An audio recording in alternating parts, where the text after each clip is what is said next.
Judge Professor Mrčela, it's a great pleasure to have you, that our targeted audience and our young generations of Croatia, Bulgaria, and Romania have a chance to learn something from a judge, which is in the same time also professor of criminal law at the Faculty of Law, University of Osijek. But not only that, you were also president of GRECO.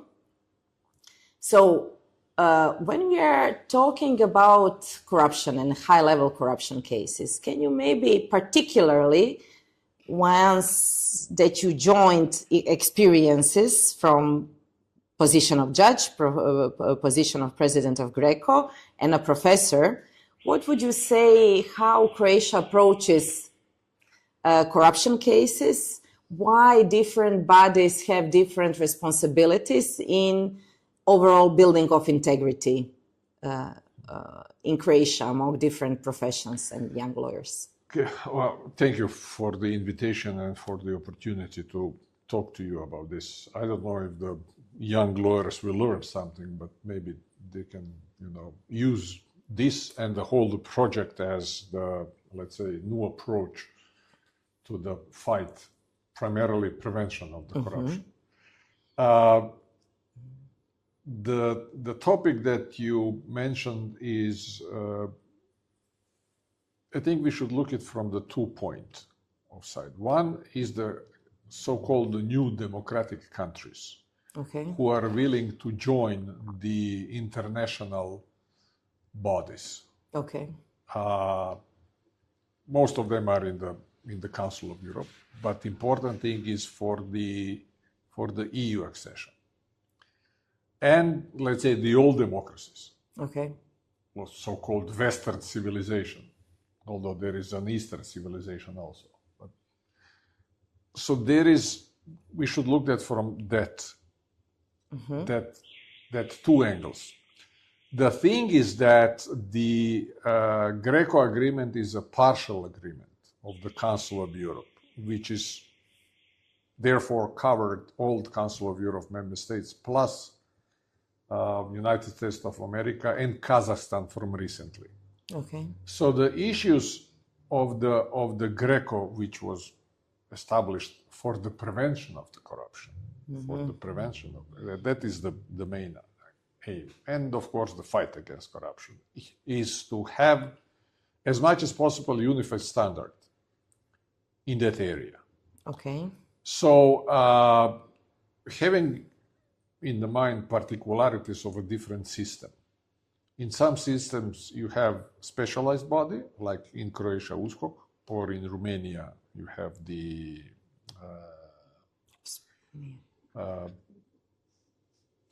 forgot the name, but the special prosecutor's office that is fighting corruption. Some countries don't choose that, but the issue is that since there is a Convention of Corruption, Council of Europe Convention of Corruption, and the 20 guiding principles, and all other related documents, related documents to the fight against corruption, Committee of Ministers recommendation R14 and everything that, is to see whether those standards are applied in all countries. So what the GRECO is looking is not only whether there is a black law, but also whether there is a practice. So I would say the standard issue, if there is a black letter law and there is no practice, the country will get the recommendation to implement the law, or But where there is no law and maybe it's a practice, like United States, then there could be a little bit different approach. Or like in the United Kingdom, when you don't have a written law, but you have decision of the Crown Court from 1614, which says that. So all that in mind, having, these differences or specificities is in the essence, I would say, of approach of the GRECO. For the new democracies, particularly the countries that wanted to join European Union, GRECO is particularly important because the European Union is looking to the GRECO report. By the way, European Union is observer in the GRECO, not a member, which is a little bit odd, you know, it should be a member, but since they are observer, they are using our reports, which I think is good. Yes. Because the GRECO reports are, I would say, factually based reports, not reports based on the perception. These are not reports based on the Transparency International Index or other indexes, which who knows what kind of the method is applied to the fight against corruption. So GRECO is using the factual situation after, I would say, a thorough factual and the legal examination of each country, right? Done by the experts. And therefore, I think that the GRECO reports are excellent source for everyone who wants to assess the situation in particular country, having in mind those circles that GRECO is dealing with, evaluation circles. Circles exist because you cannot capture the whole corruption challenge or a problem at once. Sure. Right? You have to deal with particulars so that at the end you might end up with a good system, right? And that's why we have those circles that first was, you know, about the investigation body first, and then we go to the executive branch, judiciary branch and legislative branch. And now it will go to local local, which will be very interesting because I think that the problem in the local is wider spread than the problem of corruption in the state. I would agree, and it was under the radar for a long time. Okay, we had cases, but still. Another thing which is under the radar, but this is, you know, just on the side mentioning, and no one likes to talk about, GRECO certainly don't have a mandate for that, is the corruption in the media. No one is talking about the corruption in the media, because, you know, freedom of press, that is like a Bible. You cannot touch it, you know, you cannot change anything. Sure, that's very... But the journalists are people like any other judges, lawyers, professors, prosecutors, doctors, you know, physicians. So it's but let's put that aside. That's not that important now. I mean, the important is that the GRECO recommendation can serve as a tool to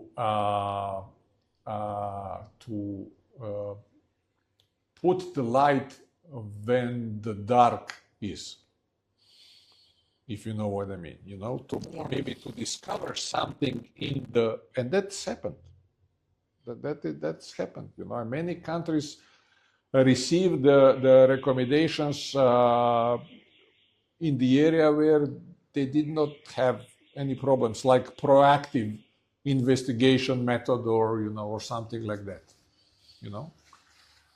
Therefore, you have that standard about investigation of the corruption of the special investigative techniques and everything like that. So I would say it's a mixture of different approaches that are aiming the same goal, and that is, you know, prevention of the corruption and, of course, fight of the corruption. Although I think and then the GRECO recommendations could be used by the European Union as a pressure.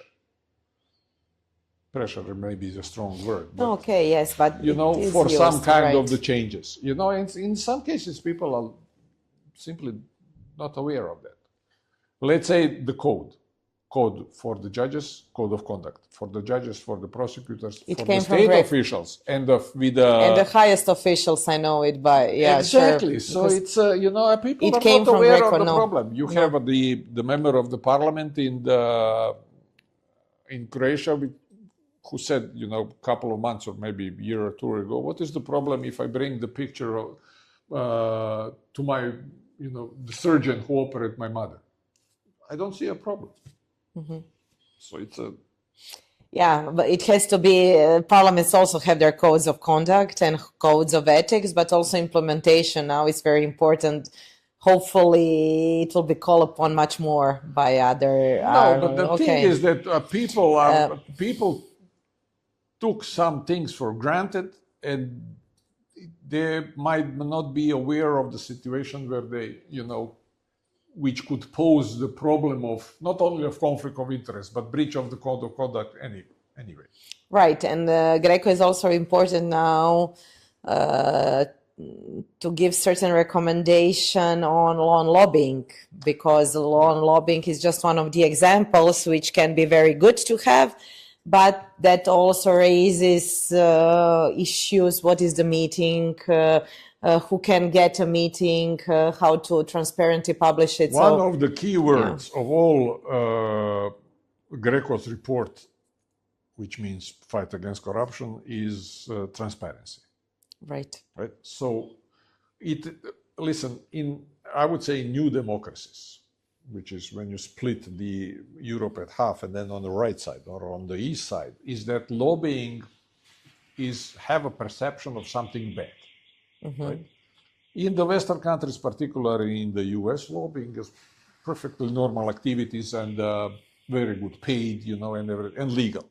So therefore, we see the GRECO saw that there is a need to regulate that. Therefore, the recommendation was to the state.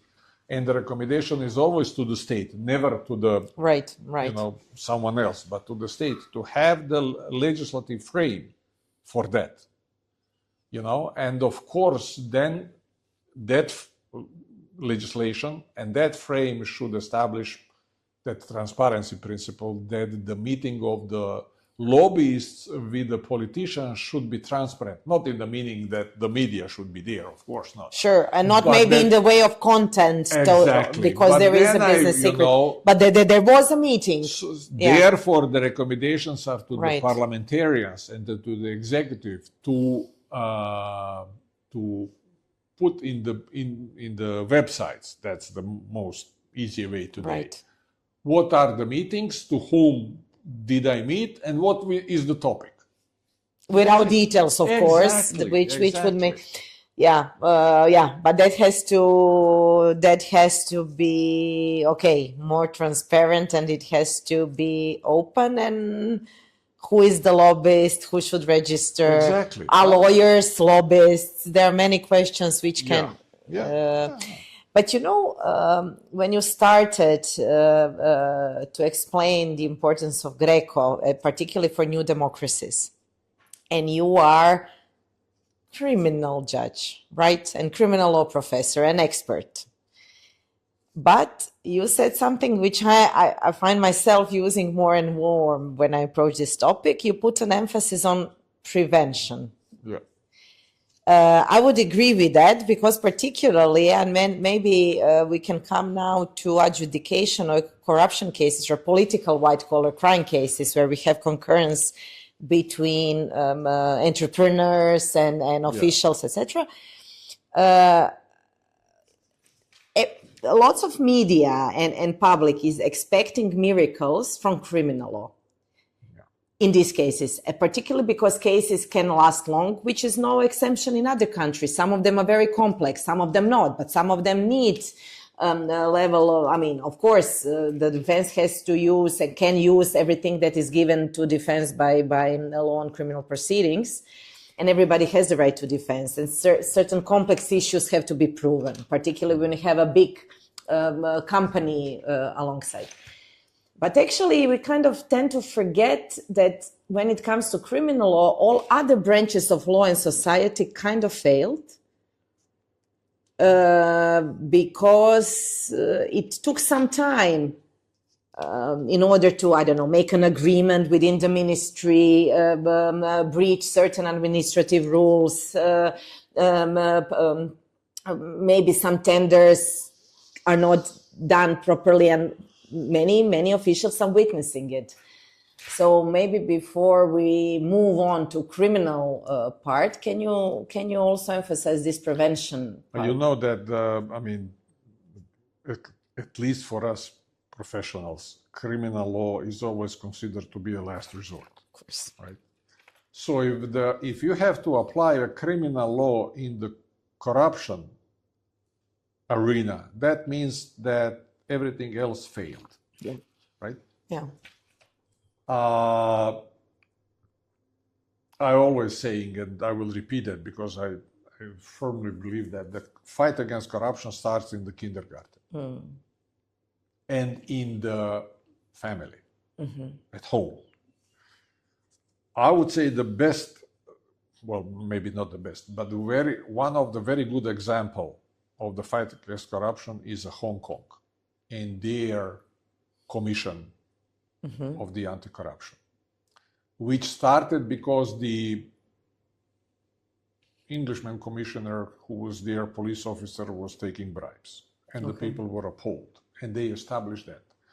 But they fight against corruption. It's not only prosecution, but it's also prevention, and they are aimed to the municipal school and the high school. The issue is to change the mind of the people, mindset of the people. If we still think that the bringing whiskey and the chocolate to the doctor or to the official in the municipal is normal, because everybody is doing that, that means that something is But it's wrong. also for physicians to refuse as well. I mean, Exactly. yeah. Exactly. So it's a, fight against corruption is a long-term project. You cannot win that by changing the criminal law and have 3 or 4 adjudicated cases per year in the so-called high-level corruption. Yeah, because then all corruption cases should be addressed, not only high level. Exactly. And we are always emphasizing high-level corruption, which is not that spread as it looks like by the reports in media. There are much more cases, so-called low-level corruption, which is affecting everyday life of the, let's say, common people, of the average people. High-level corruption is reflecting who? Selling the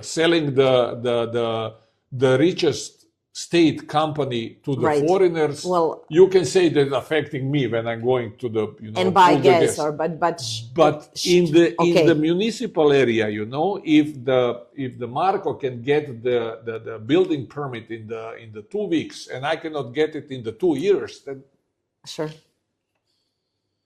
Sure, and particularly maybe this region is specific. That's why we also wanted to create this project and outcome, because high-level corruption exists everywhere. Exactly. So in all democracies, the richer the country is, there has more transnational transactions. So high-level corruption we can see by many well-known banks, international companies, that they did engage in such cases. There is no country in the world that is immune to corruption. That's true. That's no. So the question is, how do you target it? How do you fight it? How do you prevention? And what is the mindset of the people who have the public functions? That is the issue. People that come to public functions are also selected among all the people and all the population. Exactly. That's why we need to do the prevention. I agree. Think Croatia is an excellent example of all the people. So. Right, but on the other side, we have at the Faculty of Law in Zagreb the subject that I'm teaching, economic criminal law, and we have many Erasmus students which are involved in it, and they do not have such courses in their own, very much all democracies countries. And especially when we target such high-level corruption cases and then they start to research their own country, they're surprised themselves how many cases they find. Exactly. But then we come to that point that you said, but in some of those countries, we don't have that, they don't have such low or mid-level maybe corruption. That's why they're not aware of the issue of high-level corruption, because in Croatia, everybody perceives corruption as maybe I would agree more spread and omnispread, which actually is.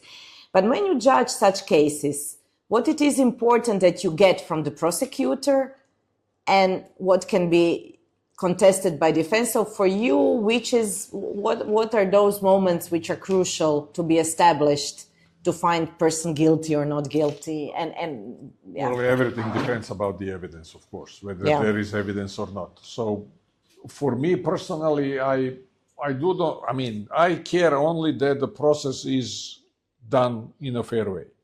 You know, so you need, not only for me, but for every judge. You know. But the issue is when you find someone guilty, then the issue is not only the sanction, but the explanation of the sanction, right? What is the reasons for that? And there, I think that the court could send a message. The first message would be that that the court is having a procedure which is efficient, which of course in Croatia, but also in some other countries is not always the case. Why is that? That's completely another topic, but that is not good. Okay. But finally, when you reach the verdict, the time to decision, and when you write the verdict, and then you have opportunity to explain the sanction, why is more dangerous that the bribe was received by a judge or by a minister than the bribe who was received by the police officer or true, and our judges do that. Our judges do that. Yes, because we know it's important. You know, they say if you cannot trust the judge, whom do you can trust, right? Yeah. So it's what we are doing something in the real cases, but also in the education, in the judicial academy. There is those leveling of the breach of official duty, which has to have effect to the sanction. As I said, it is not the same as the, police officer who did it. Okay, of course, police officer should maintain order, or Minister of Interior. And he should be punished if he is, he commits a crime, he should be punished. But the sanction cannot be the same for him, for the similar breach, and for the head of police station or the, minister. I agree, because the higher position, leading by example, which is used. Exactly. So why would I then accept a certain position if I am not aware, that with the prestige also responsibility comes and higher level of professional responsibility? Listen, if you would remember, I would say 15 or 20 years ago, you can have a procedure of the, some state official, and he or she still will be in the position. Right. Now, I don't think that's possible anymore. We still have to change the mindset of the people to reach, let's say, the stage like I think one of the ministers in the Scandinavian country who resigned because she bought a socks on the credit card of the ministry because she didn't have any other opportunity. Right. So that's why I think it's very important, because if you have a grade of the standards from 0 to 10, right? I think for the new democracies, it's very important that you prescribed or that you are asking for a high possible standard 10, and then you will maybe get to the 6 or 7, and that will be much better than 3 or 4 where they are now. Well, maybe you explain now the reasons why international community expects a higher level from us when we are joining OECD or other Arab bodies. Exactly. And that's what's happened in Croatia in the EU accession process, right? Yeah. We had the opportunity to change we established the standards very high. Legislative standards. Yes, particularly in judiciary. Example is the selection of judges. Right. Where the politicians are not involved, except for the 2 members in the State Judicial Council. The other countries which they have completely political process, like United States or United Kingdom, but it's functioning for 300-400 years, right? Or Denmark, or a Norway where the True, judge but is it wouldn't be appointed by good the for judge. us. Of course, exactly. That's why we have this. Because if we will asking for a standard on the level 7, then we will be 4 we will or 5. we will reach 5, but it will be a very small improvement from 3 to 5. But if we asking 10, and then we reach 7, or maybe even 8, but it's in any case it's a long-term process, because it needs to change the mind of the people, and that is very hard when some parts of the state is not functioning well. Let's say the health system. If there is a crowded, if you have to wait to, you have to call a person. You have to call a friend. Listen, who has a friend or who is... exactly. And then you will go there and bring the chocolate, and because you are in the line before the others.